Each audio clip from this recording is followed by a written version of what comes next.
नमस्कार, स्वागत है आपका इस बुलेटिन में और मैं हूं आपके साथ अवंतिका श्रीवास्तव। सबसे पहले भोपाल से एक बड़ी खबर है।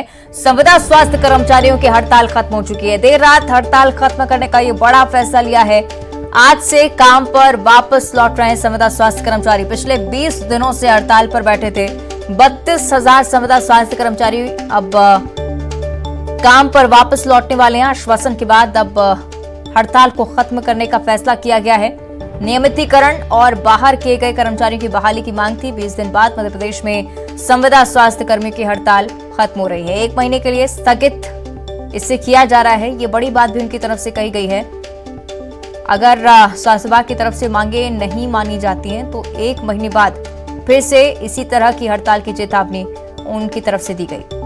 तो 15 दिसंबर से प्रदेश के 32,000 संविदा स्वास्थ्य कर्मचारी अनिश्चितकालीन हड़ताल पर थे, लेकिन अब ये बड़ी जानकारी।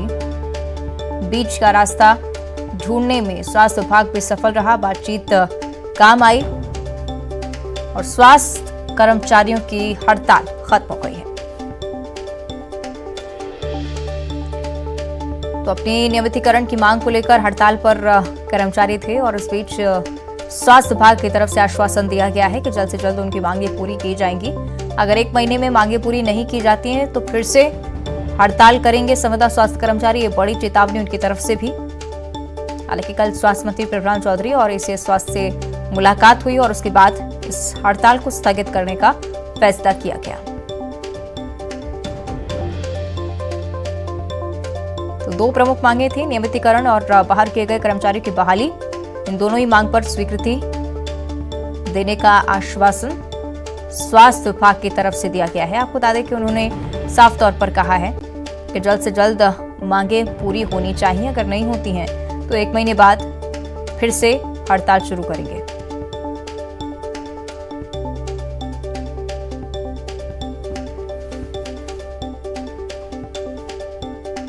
सही मनोज राठौर भोपाल से हमारे साथ लाइव जुड़ रहे हैं। मनोज, बड़ी जानकारी, हड़ताल खत्म हो चुकी है और बड़ी बात यह कि एक बार फिर से आश्वासन दिया गया है। हालांकि बड़ी चेतावनी स्वास्थ्य विभाग की तरफ से भी कि अगर 1 महीने में मांगे नहीं मानी गई तो दोबारा से आंदोलन करेंगे। आज बिल्कुल ये बड़ी बात है कि जो मुलाकात कल देर रात को स्वास्थ्य मंत्री प्रभुराम चौधरी के साथ और एसीएस स्वास्थ्य के साथ हुई है, उसमें ये बड़ी बात सामने आई है कि जो संगठन के जो नेता है उन्होंने साफ तौर पर ये कह दिया है कि यदि 1 महीने में, क्योंकि लगातार अपनी मांगों को लेकर धरना प्रदर्शन दे रहे हैं, इससे पहले भी कई बार दे चुके, लेकिन आश्वासन के अलावा इन स्वास्थ्य कर्मचारियों को कुछ नहीं मिला। अब जबकि हड़ताल के बाद एक आश्वासन फिर मिला है, यही कारण है कि उन्होंने अपनी एक मांग और रख दी कि यदि 1 महीने में उनकी मांग को पूरा नहीं किया गया नियमितीकरण की और जो कर्मचारियों को निकालने का काम किया उन्हें बहाल नहीं किया, ये मुख्य तौर पे 2 मांगे, हालांकि इसके अलावा भी कई मांगे, लेकिन यदि इन 2 मुख्य मांगों को पूरा नहीं किया तो 1 महीने के बाद यदि उस मांग पे किसी तरीके का अमल नहीं किया गया सरकार के द्वारा तो 1 महीने के बाद फिर से 36,000 से ज़्यादा जो स्वास्थ्य कर्मचारी जो पूरे मध्य प्रदेश में तैनात हैं वो फिर से हड़ताल पे चले जाएंगे। तो एक बड़ी चेतावनी के साथ जो है ये हड़ताल खत्म की। लेकिन एक बात ये भी सामने आ रही है कि इस आश्वासन के बीच में जो कर्मचारी संगठन के, जो स्वास्थ्य कर्मचारी संगठन के जो नेता हैं, उनमें 2 फाड़ सामने आ रही। कुछ नेताओं का ये कहना है कि हम नहीं चाहते थे कि ये हड़ताल खत्म रहे जब तक कि उनकी मांग पूरी नहीं हो जाती, लेकिन कुछ लोग सरकार के साथ मिल गए हैं, कुछ नेता सरकार के साथ आ गए हैं, साथ हैं, और यही कारण है कि उनकी वजह से ये हड़ताल खत्म हो रही है। और अब ये देखना होगा कि ये कर्मचारी संगठन के बीच में ये 2 धड़े जो सामने आ रहे हैं वो हड़ताल को किस तरीके से खत्म करते या आगे चलाने का कोई बड़ा फैसला लेते। लेकिन फिलहाल अभी जो रात की खबर है, रात को देर रात मुलाकात के बाद इस हड़ताल को खत्म करने का काम किया है स्वास्थ्य कर्मचारियों के संगठन के द्वारा, और जो मांग है उन मांगों को 1 महीने में आश्वासन मिला है स्वास्थ्य मंत्री के द्वारा कि 1 महीने में आपकी मांगों पर ध्यान दिया जाएगा, उन मांगों को पूरा किया जाएगा। यदि 1 महीने के बाद यदि उनकी मांगों को पूरा नहीं किया जाता तो ये फिर से स्वास्थ्य कर्मचारी इसी तरीके से चरणबद्ध तरीके से हड़ताल पर चले जाएंगे। चलिए देखना होगा आगे क्या कुछ होता है। फिलहाल बने रहेगा आप मनोज हमारे साथ, आगे भी कुछ खबरों पर चर्चा आपसे करेंगे। तो राजधानी भोपाल से बड़ी जानकारी एक और सामने आ रही है। राजधानी में गुंडे बदमाशों के हौसले बुलंद होते जा रहे हैं। श्यामला हिल्स थाने के पास 2 युवकों पर जानलेवा हमला हुआ है। देर रात 5 बदमाशों ने धारदार हथियार से 2 भाइयों पर हमला किया है। एक युवक अस्पताल में भर्ती है और हमले का कारण फिलहाल अज्ञात है। अज्ञात आरोपी के खिलाफ केस भी दर्ज हो चुका है। तो इंतजार है कि पुलिस जांच में इस बात का खुलासा हो कि आखिर क्यों इस तरह से जानलेवा हमला। राजधानी में गुंडे बदमाशों के हौसले किस कदर बुलंद हैं, इस बारे में भी घटना साफ तौर पर जानकारी दे रही है।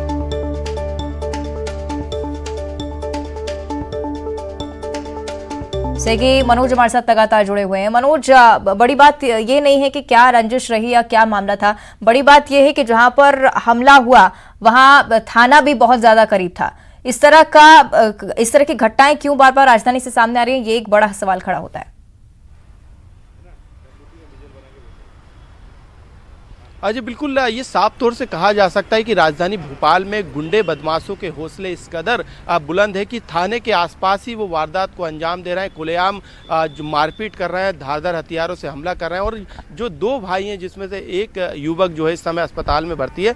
फिलहाल अज्ञात 5 बदमाशों के खिलाफ FIR दर्ज करने का काम श्यामला हिल्स थाना पुलिस ने किया। लेकिन चौंकाने वाली बात यह है कि थाने के पास ही ये पूरा घटनाक्रम हुआ और CM हाउस भी करीब है। यानी जब वहाँ पे हाई सिक्योरिटी जोन है, उसके बावजूद यदि इस तरीके की वारदात हो जाती है और वारदात को अंजाम देने के बाद बदमाश फरार हो जाते हैं, तो ये पुलिस के सामने सबसे बड़ी चुनौती है। क्योंकि पुलिस इस बात को लेकर अपनी पीठ थपथपा रही है। चाहे 2022 के आंकड़ों की बात करें तो पुलिस कमिश्नर सिस्टम में ये दावा किया जा रहा है कि सबसे ज़्यादा बदमाशों पर जो है पुलिस का शिकंजा कसा है। पुलिस ने कॉमिंग गश्त चला के बदमाशों को गिरफ्तार किया है, उन पर कंट्रोल करने का काम किया। लेकिन ये घटनाएं बिल्कुल उनके दावों को सिरे से नकारती है कि आखिरकार ये किस तरीके के दावे हैं। गृह मंत्री खुद जाते हैं पुलिस कमिश्नर ऑफिस में, वहाँ पे अधिकारियों को बधाई देते हैं कि बड़ा अच्छा काम किया। लेकिन ये जमीनी स्तर पे आप देख सकते हैं किस तरीके से हमले हो रहे हैं और जो आम लोग हैं वो किस तरीके से पुलिस पर विश्वास करेंगे, थाने किस तरीके से जाएंगे, पुलिस पर किस तरीके से विश्वास करेंगे। जो खाई थी उस खाई को कम करने की कोशिश जरूर अधिकारियों ने पुलिस कमिश्नर सिस्टम में की ताकि जनता का विश्वास जो है खाकी के प्रति बढ़ सके। लेकिन यदि इस तरीके की घटनाएं लगातार सामने आएगी तो कहीं यही एक बड़ी बात मनोज जो कि पूछी जा रही है कि कानून व्यवस्था पर इस तरह की स्थिति और इस तरह की लचर व्यवस्था क्यों है। बने रहेगा मनोज हमारे साथ, आगे भी आप चर्चा करेंगे। भोपाल से एक और बड़ी जानकारी है, बीजेपी मुख्यालय की बिल्डिंग को तोड़ने का काम शुरू हो चुका है। 1995 में बीजेपी की तरफ से बिल्डिंग बनवाई गई थी, बीजेपी मुख्यालय की बिल्डिंग, जिसे अब तोड़ा जा रहा है। बीजेपी राष्ट्रीय कार्यकारिणी की पहली बैठक इसी बिल्डिंग में हुई थी। 27 साल पहले बीजेपी मुख्यालय का निर्माण 2.5 करोड़ रुपए में हुआ था। तो प्रदेश भर के बीजेपी कार्यकर्ताओं से जुटाए गए थे भवन निर्माण के लिए 2 करोड़ रुपए और करीब 100 करोड़ रुपए की लागत से बीजेपी का बहुमंजिला मुख्यालय यहां पर अब बनने जा रहा है।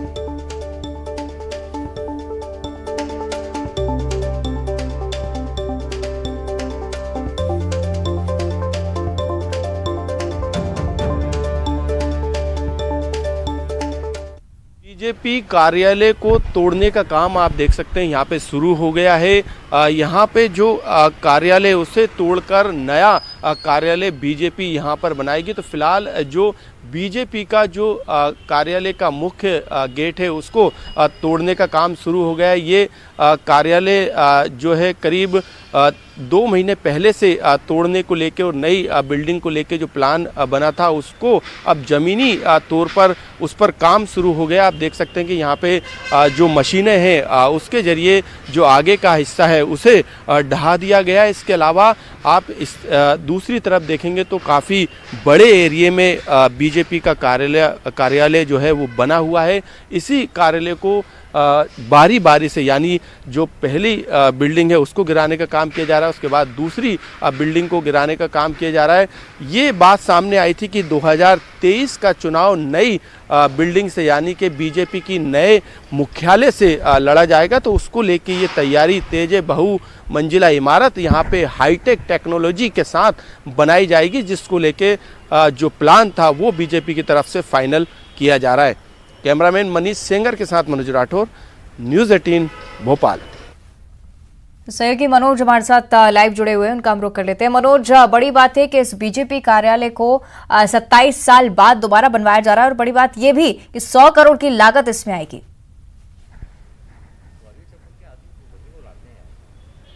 आज बिल्कुल ये हाईटेक भवन रहेगा, क्योंकि बदलते ज़माने के साथ बीजेपी भी जो है अपने स्ट्रक्चर को बदलने का काम कर रही है। पहले ही इस बात का ऐलान बीजेपी की तरफ से कर दिया गया था कि मध्य प्रदेश में जो बीजेपी का भोपाल में मुख्यालय उसे तोड़ा जाएगा। तो आप देख सकते हैं यहाँ पे फिलहाल मशीन अभी नहीं चल रही, लेकिन कल शाम से जो है ये तोड़ने का काम इस बिल्डिंग को शुरू हो चुका है। और आप देख सकते हैं कि यहाँ पे जो बिल्डिंग का जो मेन गेट था, जहाँ से एंट्री होती थी, उसको तोड़ने का काम यहाँ से शुरू में किया जा रहा है। ये पहली जो बिल्डिंग है उसको यहाँ पे तोड़ा जा रहा है। उसके बाद जो दूसरी इमारत है, दूसरी तरफ जो कनेक्ट करती है दूसरी इमारत, आप देखेंगे इस इमारत के ऊपर सभागार है, वहाँ पे मीटिंग्स होती थी। तमाम बड़े नेता, मुख्यमंत्री शिवराज सिंह चौहान से लेके प्रदेश अध्यक्ष बी.डी. शर्मा और तमाम नेताओं के बैठने की व्यवस्था थी। इस बिल्डिंग को इसके बाद तोड़ने का काम किया जाएगा, क्योंकि इस बिल्डिंग में कई कमर्शियल दुकानें भी हैं, वो भी बाद में उनको भी तोड़ने का काम किया जाएगा। लेकिन उसको लेकर भी अभी एक विवाद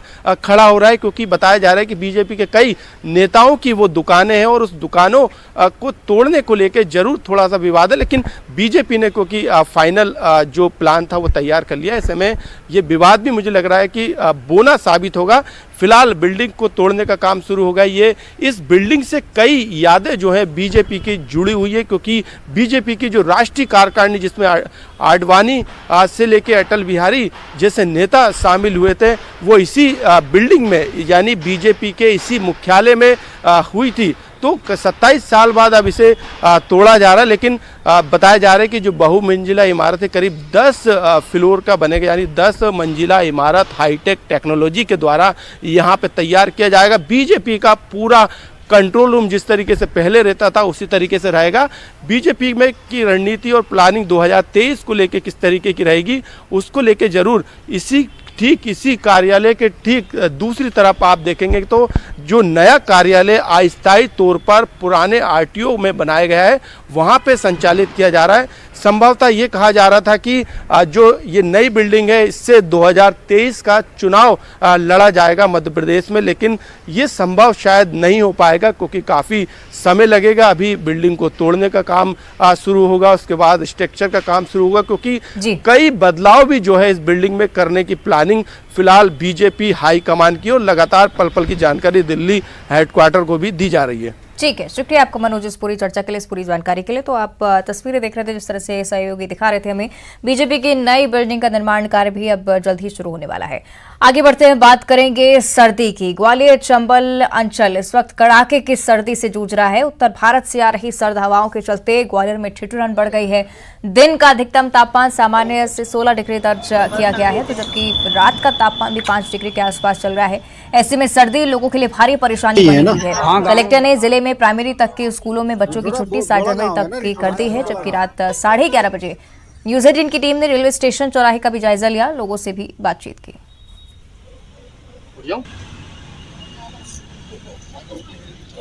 ग्वालियर चंबल अंचल इस वक्त कड़ाके की सर्दी से जूझ रहा है। उत्तर भारत से आ रही सर्द हवाओं के चलते ग्वालियर चंबल अंचल में रात और दिन का तापमान लगातार गिरता जा रहा है। दिन का अधिकतम तापमान आज 16.4 डिग्री रहा, जो सामान्य से 5.5 डिग्री कम रहा। और यही वजह है कि आज सीजन का पहला कोल्ड डे रहा। मौसम विभाग का अनुमान है कि आने वाले दिनों में ग्वालियर चंबल अंचल में कड़ाके की सर्दी पड़ेगी। आज किस तरह की सर्दी है भाई साहब? आज भयंकर सर्दी है। हमने तो 25-30 साल के बाद आज देख रहे हैं। अच्छा, 25-30 साल किस तरह से बचाव का इंतजाम करना पड़ रहा है? अब देख रहे हो, अब सामने लगे तो है, बहुत हालत है। पंप की हालत देखो क्या हालत हो रही है, आदमी नहीं आ रहा। और भी लोग हैं, किस तरह की सर्दी ग्वालियर चंबल अंचल में पड़ रही है, हमें बताइए कि कैसी सर्दी है? सर्दी बहुत ज़्यादा है, बहुत ठंड लग रही है अब तो। मतलब सर्दी इस बार ज़्यादा? हाँ, ज़्यादा बड़ी है। और रात के वक्त काम पर निकलने वाले लोगों का हाल ये है कि आप देखिए किस तरह से कंबल में लिपटे हुए निकल रहे हैं। और सर्दी का आलम किस तरह का है? कैसी सर्दी है भाई साहब? बहुत ठंडा, बहुत ठंडा सर्दी है। हाँ, कैसे बचाव का इंतजाम करना पड़ा? यही कम्बल में ओढ़ना पड़ा। ये देखिए बाइक से निकल रहा है, किस तरह? अरे सर, बहुत ज़्यादा सर्दी है इस बार तो, बहुत ज़्यादा है। गाड़ी चलाने में दिक्कत बहुत है। कैसे बचाव कर रहे हैं गाड़ी के? बहुत कर रहे हैं। स्टोर 4-4 कपड़े पहन के चल रहे हैं, ग्लव्स वगैरह सब कुछ आइटम। ये कि सर्दी ग्वालियर में इस बार बहुत ज़्यादा सर्दी पड़ी है। बहुत ज्यादा। तो इस बार ग्वालियर चंबल अंचल में रिकॉर्ड तोड़ सर्दी पड़ रही है और रात के वक्त न्यूनतम तापमान का पारा इस समय 5 डिग्री के आसपास है। मौसम विभाग का कहना है कि आने वाले 15 जनवरी तक ग्वालियर चंबल अंचल में कड़ाके की सर्दी पड़ेगी। यही वजह है कि प्राइमरी स्कूल जिले भर के बंद कर दिए गए हैं। साथ ही मौसम विभाग ने बच्चों और बुजुर्गों को सुबह और रात के वक्त घर से ना निकलने की सलाह दी है। यानी 15 जनवरी तक ग्वालियर चंबल अंचल कड़ाके की सर्दी की चपेट में रहेगा। सुशील कौशिक, न्यूज़ 18 ग्वालियर। और रात के वक्त शीतलहर और कड़ाके की सर्दी के चलते खुले में रात बिताने वाले लोग परेशान हैं। ग्वालियर शहर के अलग अलग इलाकों में 5000 से ज्यादा लोग बेघर हैं जो खुले आसमान के नीचे रात बिताते हैं। कड़ाके की सर्दी के चलते इन लोगों की परेशानियां बढ़ गई हैं। लोगों के पास ओढ़ने के लिए रजाई या कंबल तक नहीं है, जिसके चलते ठंड से बचने के लिए लोग रात भर अलाव का सहारा लेने को मजबूर हैं। ग्वालियर के गांधी रोड पर जायजा लिया हमारे संवाददाता सुशील कौशिक ने। इस वक्त रात के 12 बजे हैं और हम यहाँ मानसिंह चौराहे पर खड़े हैं। आप देख सकते हैं सड़कें धीरे धीरे सूनी होती जा रही है और सर्दी का ये जो मौसम है खुले में रात बिताने वाले लोगों के लिए मानो कहर ढाने वाला मौसम बन रहा है। दूर दूर से आए लोग जब खुले में रात बिताते हैं तो शायद उनके लिए कयामत की रात बन जाती है। ये देखिए इस चौराहे पर आग के सहारे अलाव जलाकर ये दूर दूर से आए लोग रात काटने की कोशिश कर रहे हैं, क्योंकि सर्दी भीषण है और रात में सोना इनके लिए मुश्किल काम है। यही वजह है कि ये लोग अलाव के सहारे यहाँ रात बिता रहे हैं। बाबा से बात करते हैं। बाबा, किस तरह की सर्दी है? बहुत सर्दी है साहब। कितने सालों बाद ऐसी सर्दी ये तो 2-3 साल बाद से पहले से अब ज़्यादा सर्दी पड़ने लगी है साहब। ज्यादा सर्दी? हाँ साहब। कहाँ से आई हो अम्मा? बस्तपुर से बेटा, बस्तपुर। काय के लिए आए हो आप? कम्बल के लिए आए बेटा। कंबल नहीं मिले? नहीं मिले बेटा, जवाक सहारा बैठी हैं बेटा। दूर दूर से लोग आए हैं, इस आस में बैठे हैं कि कहीं कोई आए और इस रात के वक्त उन्हें कंबल दे जाए ताकि ये रात उनके लिए आसानी से कट जाए। ये एक और देखिए यहाँ पर भी एक डेरा जमा हुआ है, लोग ये भी बैठे हुए हैं और इनके लिए भी रात बिताने का सहारा सिर्फ आग ही है। ये भी मुरैना ज़िले के रिठोरा गांव से आए हुए लोग हैं और उम्मीद कर रहे हैं। देखिए इनका बिछौना बिछा हुआ है, लेकिन यहाँ परेशानी यही है कि ओढ़ने के लिए पर्याप्त इनके पास कंबल या रजाई नहीं है। यही वजह कि लोग परेशान हैं। किस तरह की स्थिति है आप लोगों के लिए रात बिताने में? बता, कंबल अम्बल नहीं मिला है? नहीं मिला। कहाँ से आए आप लोग? रिठोरा से। रिठोरा से आए। बाबा से बात करते हैं। बाबा, क्या स्थिति है अभी ठंड की? ठंड की क्या परेशानी है? कम्बल के लिए आए हैं, कम्बल नहीं मिला है, आग पे सिकते रहते हैं, ऐसे ही मर रहे हैं, कुछ भी नहीं है, परेशान है बहुत। और भी लोग आप बताइए कि क्या स्थिति है ठंड की? और ठंड की तो ये मेरा तो गला बैठा है। कैसी स्थिति है? ठंड कैसी है? ठंडी बहुत पड़ी, ज्यादा पड़ रही है ठंडी। ठंड ज्यादा? हाँ। तो आप लोग रात कैसे बिताते हैं? ऐसे ही? ऐसी आग पे तपते रहते हैं और क्या ठंड बिताते हैं। हाँ। तो आप देख सकते हैं कि ग्वालियर चंबल अंचल में रात का पारा 5 डिग्री के आसपास पहुंच रहा है। ऐसे में जो लोग खुले में रात बिताते हैं उनके लिए सोना बहुत मुश्किल हो जाता है, क्योंकि सोना यानी उनकी ज़िंदगी के लिए खतरे का काम हो जाता है। ऐसे में ये लोग आसपास से लकड़ियों का इंतज़ाम करके किसी तरह से अलाव के सहारे रात बिताकर इस ठंड से जूझ रहे हैं। तस्वीर साफ है कि ये ठंड इन लोगों के लिए कयामतकारी है। सुशील कौशिक, न्यूज़ 18 ग्वालियर। तो सर्दी के इस मौसम में बाहर से आने वाले मुसाफिरों के लिए रैन बसेरे एक बड़ा सहारा बने हैं। ग्वालियर में 8 रैन बसेरे चल रहे हैं। ग्वालियर बस अड्डे पर 2 रैन बसेरे हैं। जब न्यूज़ 18 की टीम रैन बसेरे का जायजा लेने पहुंची तो यहाँ व्यवस्था चाक चौबंद नजर आई। रात के 1 बजे हैं और ग्वालियर चंबल अंचल कड़ाके की सर्दी से जूझ रहा है। ऐसी सर्दी के मौसम में बाहर से आने वाले मुसाफिरों के लिए रात बिताने का जो आश्रय होता है वो रेन बसेरे होते हैं। ग्वालियर बस स्टैंड पर आप देख सकते हैं 2 रेन बसेरे यहाँ हैं। पूरे शहर में करीब 8 रेन बसेरे इस वक्त चल रहे हैं। ये ग्वालियर के जो बस स्टैंड के रेन बसेरे हैं, इनका जायजा लेने के लिए हम आए हैं। देखते हैं क्या हालात हैं। ये जो रेन बसेरा है यहाँ करीब 15 के लगभग बताया जा रहा है कि 15 के लगभग बेड हैं। इसके अलावा 8 बेड लेडीज के भी हैं। संचालक है, क्या नाम है आपका? अरुण शर्मा। अरुण जी, यहाँ क्या स्थितियां हैं, कितने बेड हैं, क्या हालात हैं? करीब 15 जेंट्स के लिए और 7 लेडीज के लिए है। अभी जो ठंड का मौसम है, किस तरह के इंतजाम? कंप्लीट है, बेड हैं, बेड पर गद्दे हैं, कंबल हैं, रजाइयां हैं सबके लिए। तो करीब 15 बेड है। स्थिति का ही जायजा लेंगे। रात का वक्त है, तो दूर दूर से जो मुसाफिर आए हैं वो आप देख सकते हैं कि लगभग सोए हुए हैं, गहरी नींद में हैं, क्योंकि ये दूर दूर के मुसाफिर हैं जो इस रेन बसेरे में आए हैं। कोशिश करते हैं कि अगर कोई जागे तो बात करें। भाई साहब, कहाँ से आए हैं आप? दतिया से। ये क्या स्थिति रेन बसेरे में, किस तरह का है? हाँ, अच्छा है, कोई प्रॉब्लम नहीं है, सारी व्यवस्थाएं हैं। रजाई वगैरह प्रॉपर मिल रही है। ठंड वंड तो नहीं लग रही है? नहीं। पानी वानी के साफ सफाई, बाथरूम किस तरह की क्या है? हाँ, बाथरूम भी अच्छा है, सब बढ़िया है। तो देख सकते हैं कि ज्यादातर लोग सो रहे हैं, ये भैया जाग रहे हैं। भाई साहब, ये बताइए कि ये जो रेन बसेरा किस तरह की स्थिति है यहाँ? ठीक है सर, सुविधा है, उनने मना नहीं किया और सोने के लिए बोला, आधार कार्ड लग जाता है, अपने आराम सोते हैं, कोई बात नहीं, परेशानी नहीं। अच्छा, जो कंबल है ये ठंड वंड डट रहा है, सही है, मजा आ गया, एकदम गर्म हो गया इसमें आके। अभी बाबा जागी। कहाँ से आए हैं? आगरा से आए हैं, उत्तर प्रदेश से। तो क्या स्थिति है यहाँ रेन बसेरे? स्थिति सब बहुत बढ़िया है, रजाई है, सब चीज मिलती है यहाँ पे और लेटरिन बैठने की अच्छी सुविधा है। ठंड कैसी है? नहीं, ठंड बिल्कुल नहीं लग रही इसके अंदर। नहीं, बाहर कैसी ठंड है? बाहर तो साहब ठंड है ही है। तो ग्वालियर चंबल अंचल में कड़ाके की सर्दी है। दूर दूर से जो मुसाफिर आए हैं उनको रात बिताने के लिए सरकारी और सबसे सस्ता साधन आश्रय स्थल यानी रेन बसेरे है। और ग्वालियर का जो रेन बसेरा है, बस स्टैंड का, दोनों रेन बसेरे जहां का हमने जायजा लिया, वहां व्यवस्थाएं माकूल है, बिस्तर अच्छे हैं, रजाई के इंतजाम बढ़िया है, साफ सफाई ठीक है। और यहाँ जो मुसाफिर सोए हुए हैं उन्होंने भी नींद से जागते हुए भी ये कहा है कि इंतजाम ग्वालियर के ठीक है और उन्हें किसी तरह की ठंड या परेशानी भी नहीं हो रही है। सुशील कौशिक, न्यूज़ 18 ग्वालियर। और अब गुना से बड़ी खबर है। धार जिले के देपालपुर से बरेली जा रहे 3 लोगों की सड़क दुर्घटना में दर्दनाक मौत हो गई है। चाचौड़ा थाना क्षेत्र के रानीखेड़ा गांव के पास NH 46 पर यह हादसा हुआ है। आपको बता दें कि एक महिला और 2 पुरुष की मौके पर ही दर्दनाक मौत हो गई। पुलिया से टकराने पर कार में बैठे 3 लोगों ने मौके पर ही दम तोड़ दिया। सभी मृतकों के शव चाचौड़ा पोस्टमार्टम के लिए भेजे गए हैं। चाचौड़ा थाना क्षेत्र का ही ये पूरा मामला है।